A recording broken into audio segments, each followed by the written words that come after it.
శ్రీమాత్రే నమ. జయ గురు దత్తాత్రేయ నమ. ఈ వీడియోలో మనం కన్యా రాశి వారికి రేపు అక్టోబర్ 2వ తారీఖు విజయదశమి నుంచి వీరి జీవితాన్ని సంపూర్ణంగా మార్చుకోవాలి, మనం అభివృద్ధి వైపు సాగించాలి అన్నప్పుడు ఏ వృత్తి చేపడితే బాగుంటుంది, మనం ఎటువంటి నిర్ణయాలు తీసుకోవాలి అన్న విషయాన్ని ఈ వీడియోలో మనం పరిశీలించే ప్రయత్నంలో మరి ప్రస్తుతం కన్యా రాశి వారికి ఈ విజయదశమి రోజు నాటికి ఉన్న గ్రహస్థితి పరిశీలించినప్పుడు రాశి అందే రవి బుధ గ్రహం అంటే బుధుడు ఉచ్చస్థానంలో స్వక్షేత్రగతుడై రవితో కలిసి ఉండడం వలన సంపూర్ణ బలవంతుడై ఒక నిపుణ యోగాన్ని, ఒక బుధాదిత్య యోగాన్ని ఏర్పరచడం జరిగింది. ఈ యోగ ప్రభావం ఈ జాతకులపైన మళ్ళా వచ్చే విజయదశమి వరకు ఉండే అవకాశం ఉంటుంది. కాబట్టి సాధ్యమైనంత వరకు మీరు మీ యొక్క అభివృద్ధికి ఏ ఏ నిర్ణయాలు తీసుకుంటే బాగుంటుందని ఆలోచిస్తే ముందుగా మీరు ఎక్కువగా కన్యా రాశి వారు కింగ్ మేకర్స్ అవుతుంటారు. అంటే వీళ్ళ ప్రయత్నంతో, వీళ్ళ కష్టంతో ఇతరులు బాగుపడి వారు ఉన్నత స్థాయికి రావడం జరుగుతూ ఉంటుంది. వీళ్ళు సాధారణంగా వాళ్ళకి సర్వీస్ చేస్తూ జీవితాంతం ఎవరో ఒకరి అభివృద్ధికి కారణమవుతూ నడుస్తూ ఉంటారు. అంటే ఎక్కువగా వీళ్ళకి ఉద్యోగం, సర్వీస్ తప్ప స్వతంత్రంగా ఎదగడానికి అంతగా అవకాశం ఉండదు. ఎందుకంటే సహజంగా రాశి చక్రమందు ఇది 6వ రాశి. 6వ రాశి అంటేనే ఉద్యోగానికి, సర్వీస్కి సంబంధించింది. శత్రువులు, రోగాలు, రుణాలు, కోర్టులు, అంటే అటు హాస్పిటల్లో ఉద్యోగం, లేదా కోర్టులో ఉద్యోగం, లేదా కోర్టు గుమస్తా, ఈ విధంగా ప్రజలకి ఏ ఏ సౌకర్యాలు అవసరం అవుతాయో ఇవన్నీ కూడా ఈ కన్యా రాశి వారి కింద వస్తూ ఉంటాయి. ప్రజలకి పొద్దున్న లేస్తే ఏదో పాలు అవసరం, కిరాణా అవసరం, ఈ జెరాక్స్ మిషన్లు, పేపర్లు, స్టేషనరీ, స్కూల్ పిల్లల బుక్స్ ఏదన్నా మనం పరిశీలిస్తే ఇది అంతా కన్యా రాశికి సంబంధించింది ఉంటాయి. ఈ కారణం వల్ల వీళ్ళకి ప్రస్తుతం రాశి అందే రవి బుధుడు ఉండడం వల్ల మీరు ఏదైనా ప్రభుత్వ ఉద్యోగం కొరకు వెళ్ళాలి, మనం ఇంకా మంచి ఉద్యోగంలో ప్రమోషన్ పొంది ఇంకా ఉన్నత స్థాయికి వెళ్ళాలనుకుంటే కంపల్సరీగా మీరు మీ యొక్క నాలెడ్జ్ని ఇంకా పెంచుకునే ప్రయత్నంలో, అంటే మీరు ఒక డిగ్రీ పూర్తి చేసి ఉండొచ్చు, ఇంకా మీరు ఒక పీజీ చేయాలన్నా, ఒక లాయర్ వృత్తిగా మీరు ఏదైనా లా కోర్స్ చదువుకోవాలన్నా, ఏదైనా ఒక టెక్నాలజీకి సంబంధించింది నేర్చుకోవాలన్నా, లేదు మీరు ఎంబీబీఎస్ చదివి ఉన్నారు ఇంకా పై కోర్సుకి వెళ్ళాలన్నా, ఈ సమయంలో మీరు ఒక నిర్ణయం తీసుకొని దానికి సంబంధించినటువంటి అంత ప్రిపరేషన్ తీసుకుంటే ఇమీడియట్గా కొద్ది రోజుల్లోనే, అంటే ఒక సంవత్సరం, అంటే కోర్స్ ఎన్నాళ్ళు ఉంటుంది, 1 year 2 yearsలోనే మీరు మంచి ప్రావీణ్యం సంపాదించి ఉన్నత స్థాయికి రావడానికి అవకాశం ఉంటుంది. లేదా ప్రభుత్వ ఉద్యోగంలో ప్రవేశించాలనుకుంటే మీకు రాబోయే సంవత్సరంలో ఎటువంటి ప్రభుత్వ ఉద్యోగం ఉన్నా, ఈవెన్ బ్యాంకింగ్ రంగంలో ఉన్నా, అటు స్టేట్ గవర్నమెంట్ అయినా సెంట్రల్ గవర్నమెంట్ అన్నా ఉద్యోగంలో ప్రవేశించాలనే అభిలాష మీకు ఉంటే 100% ఈ విజయదశమి రోజు మీ కొత్తగా కార్యక్రమాలు స్టార్ట్ చేసి ఒక పుస్తకం పెట్టుకొని బుక్స్ సేకరించి ఆ రోజు నుంచి మీరు ఆ పని మీద ఉంటే కంపల్సరీగా మీకు ప్రభుత్వ రంగ సంస్థల్లో ఉద్యోగం వచ్చే అవకాశం ఉన్నది. అయితే శని భగవానుడు కూడా చూస్తున్నాడు. శని కూడా వృత్తికారకుడు. శని ఏ గ్రహంతో కలిసి ఉంటే, ఏ గ్రహాన్ని చూస్తే దానికి సంబంధించిన వృత్తిలో ప్రవేశాన్ని కల్పించడం జరుగుతూ ఉంటుంది. మరి ప్రస్తుతం ఈ శని భగవానుడు రవిని చూస్తున్నాడు కాబట్టి కంపల్సరీగా మీరు ప్రభుత్వ ఉద్యోగంలో ప్రవేశించవచ్చు. అది ఒక ఎపిసోడ్ అయిపోయింది. దాని తర్వాత మీరు కొత్తగా వ్యాపారంలో ప్రవేశించాలంటే మీ తండ్రి గారు ఏదైతే వృత్తి చేస్తున్నారో అందులో ప్రవేశించడానికి కూడా ఇది అనుకూలం. అంటే మీ తండ్రి గారు లాయర్ అవ్వచ్చు, లేదంటే డాక్టర్ అవ్వచ్చు, లేదంటే ఇంకొక చార్టెడ్ అకౌంటెంట్ అవ్వచ్చు, మీకు ఒక ఆఫీస్ ఉండొచ్చు. అందులో మీరు ఈ సమయంలో ప్రవేశిస్తే నెమ్మదిగా మీ యొక్క ఇంప్రూవ్మెంటు, డెవలప్మెంట్ కూడా నెమ్మదిగా ప్రారంభం అవడం జరుగుతూ ఉంటుంది. అలాగే మీరు లా ప్రాక్టీస్ చేసుకోవచ్చు ఈ సమయంలో. లేదంటే ఒక చార్టెడ్ అకౌంటెంట్గా మీరు పాస్ అయ్యి ఉంటే మీరు సొంతంగా ఆఫీస్ పెట్టుకోవచ్చు. లేదు మీరు ఒక డాక్టర్ అయితే ఒక క్లినిక్ పెట్టుకోవచ్చు. అంటే మీరు ఒక ఉపాధ్యాయుడిగా ఒక స్కూలు చిన్నది అంటే ఒక ఎలిమెంటరీ స్కూలో, హై స్కూలో, జూనియర్ కాలేజు, కోచింగ్ సెంటరో అటువంటిది పెట్టుకోవచ్చు.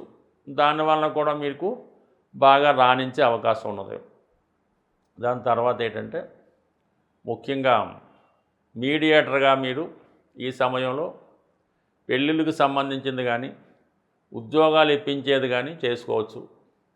లేదంటే ఏమైనా ఈ ఇల్లు కట్టుకునే వాళ్ళకి, వ్యాపారం చేసుకునే వాళ్ళకి బ్యాంకుల ద్వారా కొంతమంది రుణాలు ఇప్పిస్తూ ఉంటారు. ఒక ఆఫీస్ అది పెట్టుకొని అది కూడా చార్టెడ్ అకౌంటెంట్ వర్కే. అటువంటిది కూడా స్టార్ట్ చేసుకోవచ్చు. దాని తర్వాత ఏంటంటే ధనస్థానంలో అంటే ధనం సంపాదించే స్థానంలో కుజగ్రహం ఉన్నాడు. అష్టమాధిపతిగా ఉన్నాడు కుజుడు ధనస్థానంలో. అంటే ఆకస్మిక ధనలాభం కుజుడు ద్వారా వచ్చే అవకాశం ఉంది. కుజుడు దేనికి కారకుడు? స్థిరాస్తులకి, భూములకి కారణం అవుతూ ఉంటాడు. అలాగే ప్రభుత్వ ఉద్యోగంలో కొన్ని డిపార్ట్మెంట్కి అంటే యూనిఫారం వేసుకునే డిపార్ట్మెంట్ కూడా కుజుడు కారణం అవుతూ ఉంటాడు. అందువల్ల మీరు ఈ సమయంలో ఈ పోలీస్ డిపార్ట్మెంట్లో ప్రవేశించడానికి ప్రయత్నం చేయొచ్చు. క్రీడా రంగంలో వెళ్ళడానికి ప్రయత్నం చేయొచ్చు. రియల్ ఎస్టేట్ రంగంలో వెళ్ళడానికి కూడా ప్రయత్నం చేయొచ్చు. బట్ ఏదైనా సోర్స్ ఆఫ్ ఇన్కమ్ అన్నది ఈ రాశి వారికి చాలా వరకు ఉన్నది. అటు ప్రభుత్వం ద్వారా, వ్యక్తిగతంగా, భూముల ద్వారా ఉంది కాబట్టి దానికి సంబంధించిన ప్రయత్నాలు రేపు విజయదశమి రోజు ప్రారంభించుకుంటే 1 ఇయర్లో మీ జాతకం చాలా వరకు మారే అవకాశం ఉంది. ఈ విజయదశమి సందర్భంగా మీరు కేవలం ఒక సంవత్సరంలోనే ఆర్థిక పరంగా మీ యొక్క అభివృద్ధికి ఒక చక్కని పరిహారం అన్నది ఈ వీడియోలో తెలుసుకోండి. అయితే నమ్మకంతో జాగ్రత్తగా మీరు దీన్ని పాటించడం వల్ల మీ యొక్క అభివృద్ధి 100% సక్సెస్ రావడం జరుగుతుంది. మీరు మన మార్కెట్లో ఉన్నటువంటి ఈ ఆవకాయ పచ్చళ్ళు ఉన్నటువంటి జాడీ ఒకటి అంటే దాన్ని పింగాణితో తయారు చేయనటువంటి జాడీ, అది ఆవకాయ పచ్చళ్ళు వేసుకోవడానికి అది ఉపయోగిస్తుంటారు. ఒక మీడియం సైజు అంటే మీ యొక్క స్థితిని బట్టి ఒక మాదిరిగా ఇది ఆవకాయ జాడీ చిన్న సైజు తీసుకోండి. దానిపైన ఎరుపు రంగుతో ఒక స్వస్తిక్ గుర్తు పెయింట్ చేయడం కానీ లేదా స్టిక్కర్ కానీ అంటించండి సరిపోతుంది. అంటే రేపు విజయదశమి రోజే, ఆ రోజు గురువారం వస్తుంది కాబట్టి ఆ రోజు ఆ జాడీలో ఈ కళ్ళు ఉప్పు అంటే సముద్రం ఉప్పు కొద్దిగా అందులో వేయటం, అంటే మీకు తర్వాత అది ఇబ్బంది పెట్టకుండా ఉండాలంటే ఒక ప్లాస్టిక్ కవర్లో వేసి ఆ ఉప్పు కొద్దిగా పిడికడు ఉప్పు అందులో వేయవలసి ఉంటుంది. అలాగే గోమతి చక్రాలు ఒక 6 అందులో వేయండి. గోమతి చక్రాలు లభ్యం కాని పక్షంలో ముత్యం అంటే మనకి మంచి ముత్యమే అక్కర్లేదు, ఏదైనా ముత్యాలు ఒక 6 కానీ 1 కానీ ఆ జాడీలో వేసి 6 సంఖ్య వచ్చేలాగా ఇప్పుడు మనకి 10 రూపాయలు కాయిన్లు అవి వస్తున్నాయి కాబట్టి మరి 3 100 రూపాయల నోట్లు, 3 10 రూపాయల కాయిన్లు అంటే మొత్తం మీద 330 రూపాయలు అవుతాయి. అంటే సంఖ్య 6 వచ్చింది కాబట్టి అంటే ముందు రోజు విజయదశమి రోజు అలా వేసి దాని తర్వాత వారం నుంచి ప్రతి శుక్రవారం రోజు కూడా ఈ విధంగా 6 సంఖ్య వచ్చేలాగా 510, 5100 మీకు ఎంత వీలుంటే అంటే కంపల్సరీగా మీరు సంకల్పం వేసుకుంటే ప్రతి వారానికి కొంత పెరుగుతుంది. ఈ వారం 510 వేస్తే వచ్చే వారానికి 5001 అన్నా వేయచ్చు. ఆ విధంగా పెరుగుతూ ఉంటుంది. ఈ విధంగా 52 వారాల పాటు మీరు దీన్ని పోయడం అంటే ఈ ధనం ఏమవుతుందంటే ఈ కొత్త నోట్లా వేయటం వల్ల పైకి ఉబ్బుతాం పొంగుతున్నట్టు అనిపిస్తుంటుంది. దాన్ని నొక్కిపెట్టి ఆ మూత పెట్టేస్తూ ఉండాలన్నమాట.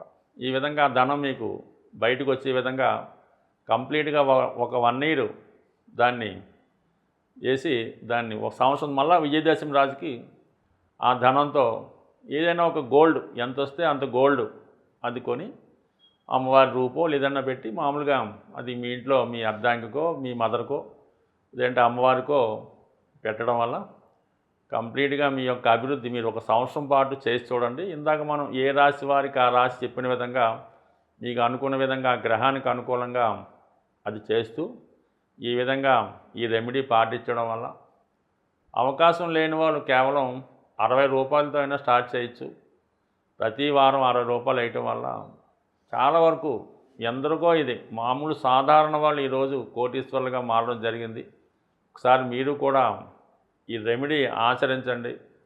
అయితే ఆవకాయ జాడి పింగాణి తెలుపు రంగు కలర్ ఏదైనా పర్లేదు, స్వస్తిక్ దాని మీద స్టిక్కర్ కానీ పెయింట్ కానీ వేయవలసి ఉంటుంది. కంపల్సరీగా సాల్టు, గోమతి చక్రాలు, ముత్యాలు ఇవి వేయాలి. ఇవన్నీ లక్ష్మీప్రదం. ఇవన్నీ చేయడం వల్ల కంప్లీట్గా మీ యొక్క ఆర్థిక స్థితి బ్రహ్మాండంగా మారుతుంది. స్వస్తి.